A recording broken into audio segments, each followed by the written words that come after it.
Hi, everyone, and welcome back to another episode of Combating Cancer. My name is Gwen Kelly, and I'm your host. If this is your first time tuning in, I just want to say welcome and thank you so much for being here. It truly means the world to me that you're taking the time to listen and be a part of this community. For any first-time listeners, a little bit about me. I was diagnosed with stage 3 astrocytoma brain cancer at the age of 19. I created this platform because I wanted a safe, honest space for people in all stages of the cancer experience. Whether you're in active treatment, in remission, grieving the loss of a loved one, or trying to learn more about cancer and how to better support someone you care about. Today, I'm really excited to introduce our guest, Kate Onk. I got a text from my dad last week that said, "Hey, I just met Kate on LinkedIn. You need to reach out to her immediately." And I was like, okay, say less. I'm on it. Well, shout out to your dad, Chris. Thank you so much for linking us up. And Gwen, thank you so much for having me. Yeah, I'm really grateful you're here. You and I were chatting a bit before recording, and unfortunately, brain cancer has also touched your family. Your dad was diagnosed with glioblastoma, and from what you shared with me, everything happened very quickly from the diagnosis to heartbreakingly losing him. I'd love to start by honoring him. If you're comfortable, can you share a little bit about your dad, who he was, what he was like, some of your favorite memories, or what you want people to know about him? Yeah, it's a great question. So my dad, he was very loving and supportive. He always encouraged me to just do where I have interest and kind of follow things. And so I definitely always appreciated that. He was a big supporter of athletics and being a swimmer growing up. And so we were very close around swimming. That's beautiful. And what was your relationship like with him? Would you say you were a bit of a daddy's girl, especially with him being such a big part of your swimming growing up? Yeah, for sure. No, he was always kind of watching swim practices. I guess there was actually one time when I was a kid, I think it was maybe like 6. I don't remember. I heard, got told the story later, but I was swimming, like I was actually racing. And he's like at the side of the pool, like, "Hey, swim faster, kick faster." And I stopped, pick my head up, and I'm like, "Dad, I'm swimming as fast as I can." And then I kept going. So ever since then, he at least wasn't vocal at practices and meets. He would just kind of like make motions. That's such a classic dad move. I totally relate. My dad was my number one cheerleader too. I caught him in his personal ESPN analyst phase once, and let's just say I banned him from my matches for a year. That's funny. I totally understand that. How did you first find out about your dad's diagnosis? Did he call you himself, or how did everything unfold? So he had a seizure. I was living in San Francisco at the time. This all went down in Cleveland suburbs area. He was in the hospital for a few days and they did the scan. They realized he had a brain tumor. We didn't quite know what that meant yet. He was discharged and he had a follow-up with neurosurgery a couple of weeks later. At that point, I had flown out to help with the appointment. But then the day before the neurosurgery follow-up, I found him on the floor in the house and I had to call 911. From there, he was essentially in status epilepticus. So he kept seizing and they had to ventilate and sedate him for a while. It wasn't until he was stable that they did the biopsy and confirmed it was a GBM. I can only imagine how frightening that must have been for both of you. Yeah. And when you found out the pathology, was it just you and your dad there together? Yeah, it was in the follow-up appointment. And, it's one of those things you kind of get the diagnosis and it kind of hit us like, we knew it was on the table, but I don't think we were ready to really triage exactly what it meant. And a lot of it, I think for him too, with comorbidities, it's like, okay, well, how do we just get back to baseline and try and kind of get back to daily life? So you hear the diagnosis, but you're still kind of like, all right, well, what does my day-to-day look like? And how does that kind of get back to normal? It's one of those moments where you're told there's a tumor in your head and you think, okay, but you're not immediately thinking cancer. You're thinking, this is a medical situation. This is going to pause my life for a bit. I'll deal with the hospital stuff and then I'll get back to normal. You don't think it's going to be you. You don't think you're going to be the one who hears that word. Yeah. So with all of that and knowing that our fathers are often our role models, our support systems, our rocks, when you were sitting there with him and found out that it was brain cancer, what was going through your mind in that moment? I don't even remember. I think it was just information at that point. You process it later. Mm-hmm.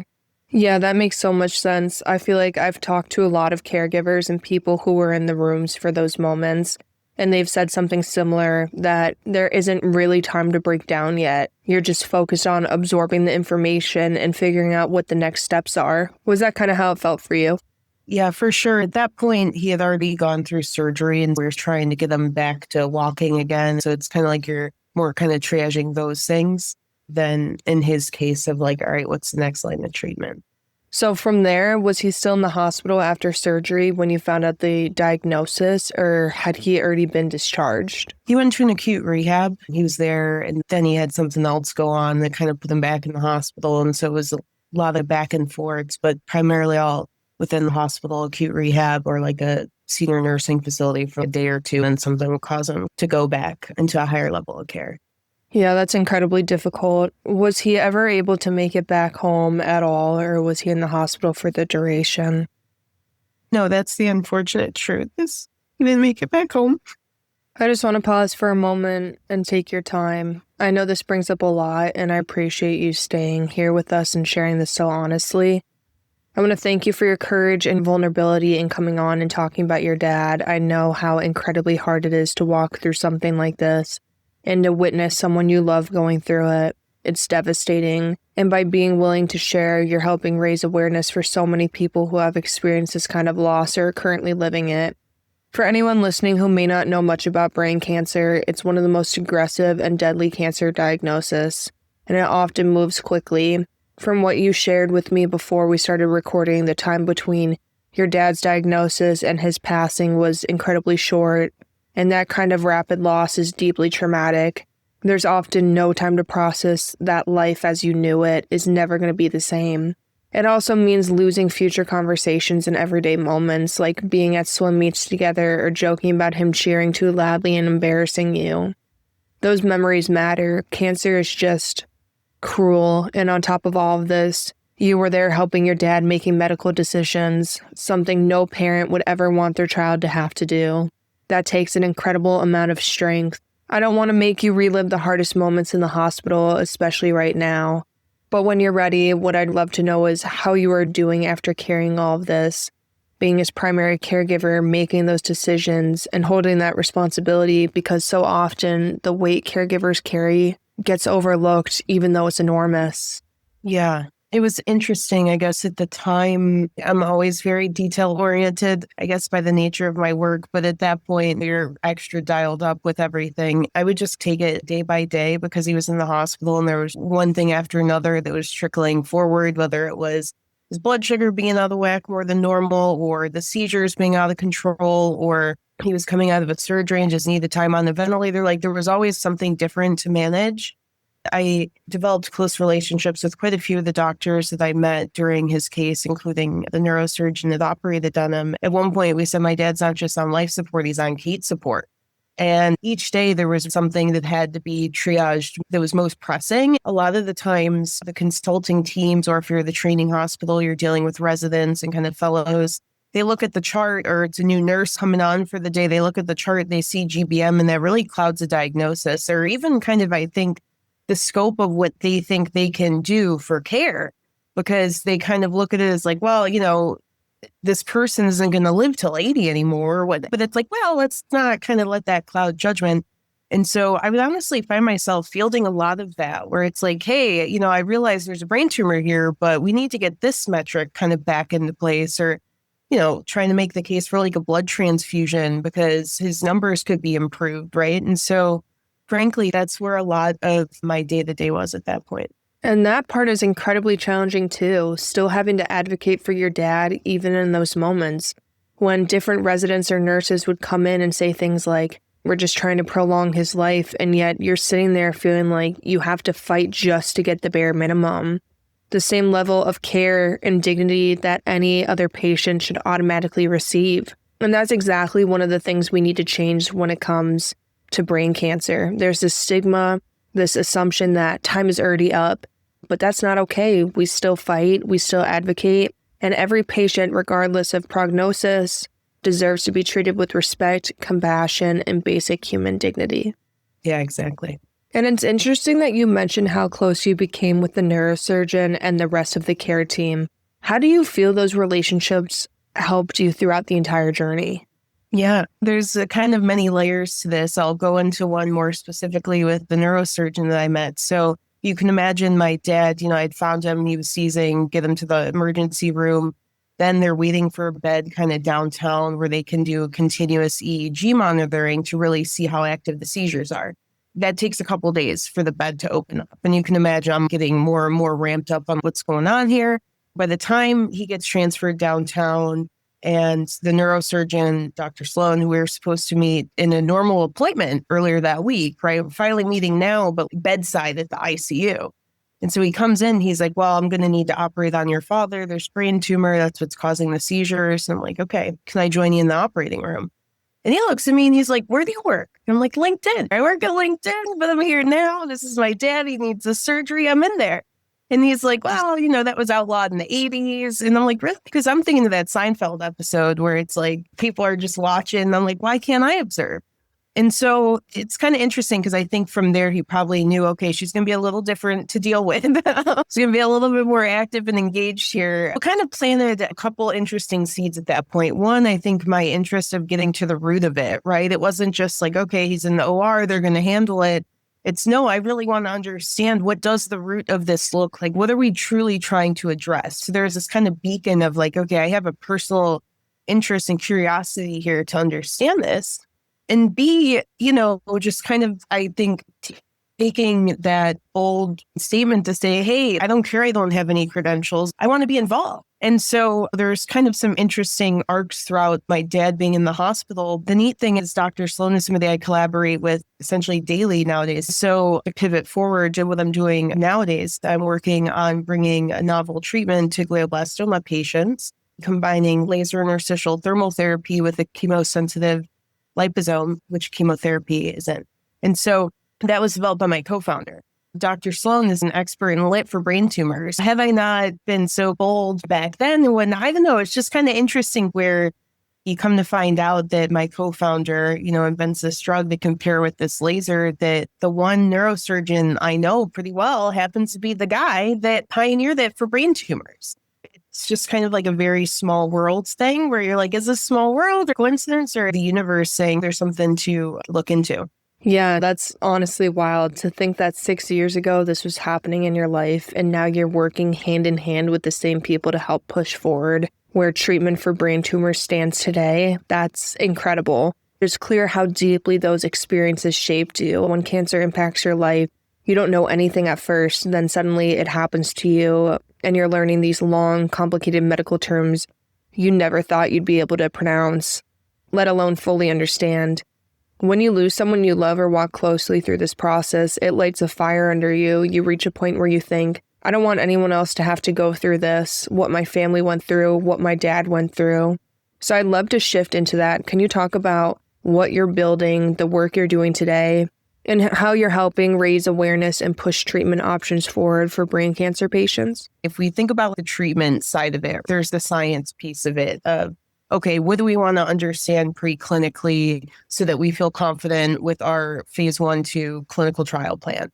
And so that's kind of been one aspect of this is running meetings with the surgeons and the scientists to say, what does this look like? I've joined them in the operating room for some of our preclinical pig studies so that I can actually see what does this look like when we combine them all together. And so really kind of getting into the weeds of what does a clinical trial look like and how do we actually optimize this treatment?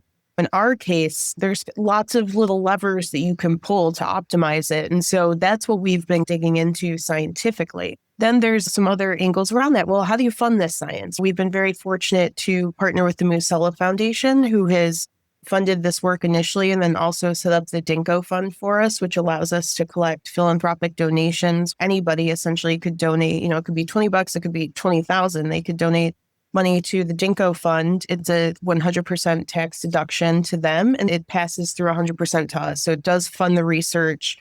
There's no kind of bloat around overhead, which has been a huge unlock for somebody like David and I, which founded Dinko, but, we're not in the traditional biotech landscape because this drug has been out for a while. That's how we've advanced the preclinical research, and now we need to raise significantly more money to fund a clinical trial so that we can cover the cost of those patients actually receiving the treatment. That's amazing. Kudos to you for going out there and actually being in the weeds of it. Yeah. I'm a detailed person, so it's tough for me to stay at the surface and just say, okay, they said it's this. I'm like, let me see for myself. So the next steps now is you're still trying to get more funding for everything? Correct. Okay. we're advancing things in parallel where we're still finalizing the protocol and doing things to get ready, but also fundraising will be kind of in parallel to all this to support it. Yeah, that's awesome. What is your guys' hopes looking into 2026? What is your main goals? Start treating patients. I think all of our preclinical data has supported that this makes sense. We see that we're crossing the blood-brain barrier. We've presented, or the team has presented at large conferences like Congress of Neurological Surgeons in 2025, this past October.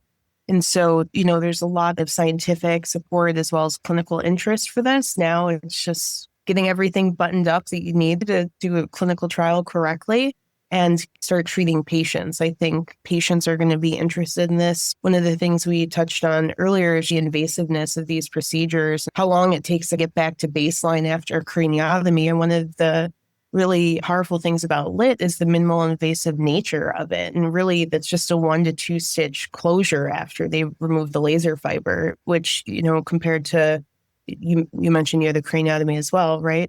It's a big recovery. I'm excited to bring this to patients and offer 2 forms of treatment in one OR setting.